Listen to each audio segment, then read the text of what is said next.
शेतरस्ता खुला करून मिळावे याकरता वेळोवेळी संबंधित कार्यालयाकडे निवेदन देऊनही अद्याप न्याय मिळत नसल्याची खंत मुखेड तालुक्यातील खतगाव येथील शेतकरी निवृत्ती अशोक करमले यांनी व्यक्त केली आहे।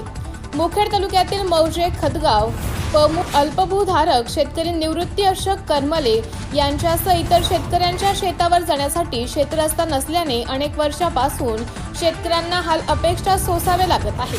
शेतीमाल गावाकडे डोक्यावरून आणताना अक्षरशः शेतकऱ्यांना मोठी कसरत करावी लागत आहे। संबंधित तहसीलदार, उपविभागीय अधिकारी व जिल्हाधिकारी नांदेड यांच्याकडे अनेक वेळा निवेदन देऊनही न्याय मिळत नसल्याचं शेतकरी निवृत्ती अशोक करमले यांचे म्हणणे असून आता पेरणी तोंडावर आली असल्याने आम्हाला कायमस्वरूपी शेतरस्ता खुला करून मिळावे अशी सर्व मागणी शेतकऱ्यांच्या वतीने निवृत्ती करमले यांनी संबंधित प्रशासनाकडे केली आहे। पहा टीव्ही सह्याद्री न्यूजचा खास रिपोर्ट। तुम्ही कुठून आलात आणि काय तक्रार आहे तुमची? नमस्कार सर, मी निवृत्ती अशोक करमले खतगाव पमू इथला अल्पभूधारक शेतकरी आहे। खतगाव पमू तालुका मुखेड इथला अल्पभूधारक शेतकरी आहे। माझी तक्रार अशी आहे की मला शेतीला जाण्यासाठी रस्ता उपलब्ध नसल्यामुळे मी तहसीलदार साहेबांकडे अर्ज केला होता। त्याच्यानंतर तहसीलदार साहेबांनी मला मे 15/10/2024 रोजी रस्ता खुला करण्याचा आदेश प्राप्त झाला होता। त्यानंतर गैर अर्जदारांनी अपील केली एसडीएम साहेबांकडे, देगलूर एसडीएम साहेबांकडे अपील केली। त्यानंतर एसडीएम साहेब जागेवर येऊन 18/6/2025 रोजी एसडीएम साहेबांनी फेर चौकशीच्या निकषानंतर त्यांनी डबल तहसीलदार साहेबांनाच आदेश दिले की याचे डबल फेर चौकशी करून आदेश द्यावे।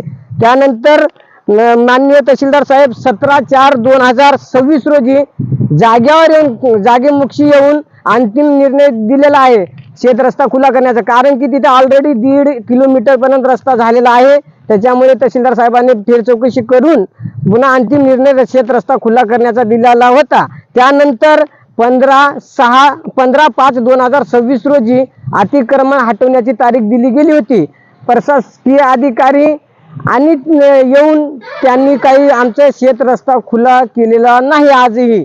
त्यानंतर मी 29/5/2026 रोजी जिल्हाधिकारी कार्यालय नांदेड इथे आत्मदहनाचा इशारा दिलेला होता। त्याची दखल घेऊन त्या अर्जाची दखल घेऊन जिल्हाधिकारी साहेबांनी मला 15/6/2026 रोजी तुमचे शेत रस्ता खुला करण्याचं आश्वासन दिला गेला होता। त्यानंतर आज 15/6/2026 रोज उजडलेला असे संपत आहे, तरी पण एकही प्रशासकीय कर्मचारी माझ्या शेतात येऊन किंवा मला शेत रस्ता खुला करण्यासाठी कोणीही इथं आलेलं नाही आणि याच्यामुळे माझ्या घरावर उपासमारीची वेळ आलेली आहे। आज शेत रस्त्यासाठी तुम्ही निवेदन वगैरे देता, चौकड अर्जबाजारी करता, या संदर्भात पुढच्या पार्टीकडून तुम्हाला काही धमकी वगैरे काही अशा पद्धतीचं काही आलं का तुमच्याकडे? ते जेव्हा प्रशासकीय अधिकारी तिथे जागेवर येतात तेव्हा ते गैर अर्जदारांनी 100 ते 200 लोक गोळा करतात व प्रत्यक्षात धमकी दिली जाते, तुला मारतो, तुला हे करतो।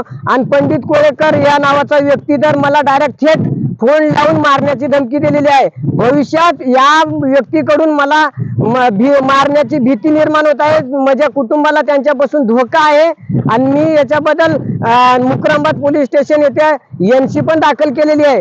त्याच्या पहिले मी 29/5/2026 रोजी SP ऑफिस नांदेड येथे पण असा निवेदन दिला होता की माझ्या जीविताला, माझ्या कुटुंबाला धोका असल्यामुळे मी SP ऑफिस नांदेड येथे पण निवेदन दिला होता, घेतली गेली नाही। शेवटी काय मार्ग काढणार तुम्ही? शेवटी मार्ग म्हणजे प्रशासकीय अधिकारी माझी समस्या व शेतकऱ्याची समस्या, पूर्ण शेतकऱ्याची समस्या समजून घेऊन त्यांनी तात्काळ शेत रस्ता खुला करून द्यावा। कारण पेरणीचे दिवस आलेले आहेत, पूर्णपणे मशागत थकीत आहे, शेतकऱ्यावर उपासमारीची वेळ आलेली आहे। त्याच्यामुळे प्रशासकीय अधिकारी तात्काळ निर्णय घेऊन माझं शेत रस्ता खुला करून द्यावा, माझी एवढीच अपेक्षा आहे।